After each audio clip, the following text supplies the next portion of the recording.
SPA ka mbyllur hetimet dhe ka dërguar për gjykim 11 të akuzuar për kontrabandimin e 200 ton karburant në Durrës. Në deklarat, prokuroria thotë se ndaj Armand Marvataj, me detyrë punonjës policie, është ngritur akuza për korrupsion pasiv. Eugene Koka dhe Drilon Malluta për kontraband, vjedhje dhe korrupsion aktiv.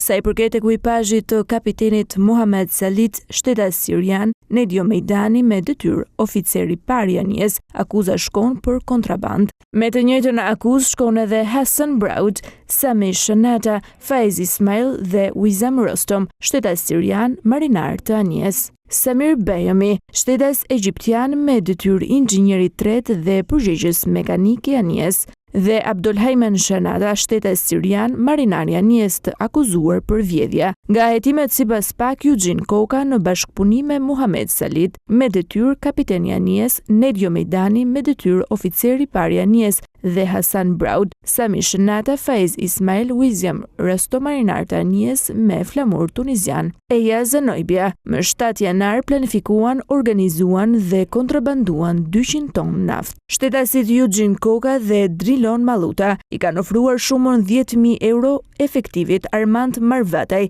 të planifikuar me shërbim për ruajtjen e anijes së sekuestruar në Porto Romano Durrës, me qëllim që të lejonte nxjerrjen e sasisë së naftës së sekuestruar. Për këtë ata kanë bashkëpunuar me ekuipazhin e anijes, Samir Bejami, me detyrë inxhinieri tretë dhe përgjegjës teknik i anijes, marinarët Hassan Braud, Sami Shanata, Faiz Ismail, Wizam Rostom dhe Abdulmohajmen Shanata. Shuma monetare prej 10.000 eurosh është gjetur dhe sekuestruar në cilësinë e provës materiale gjatë kontrollit të banesës së punonjësit të policisë Armand Marvataj.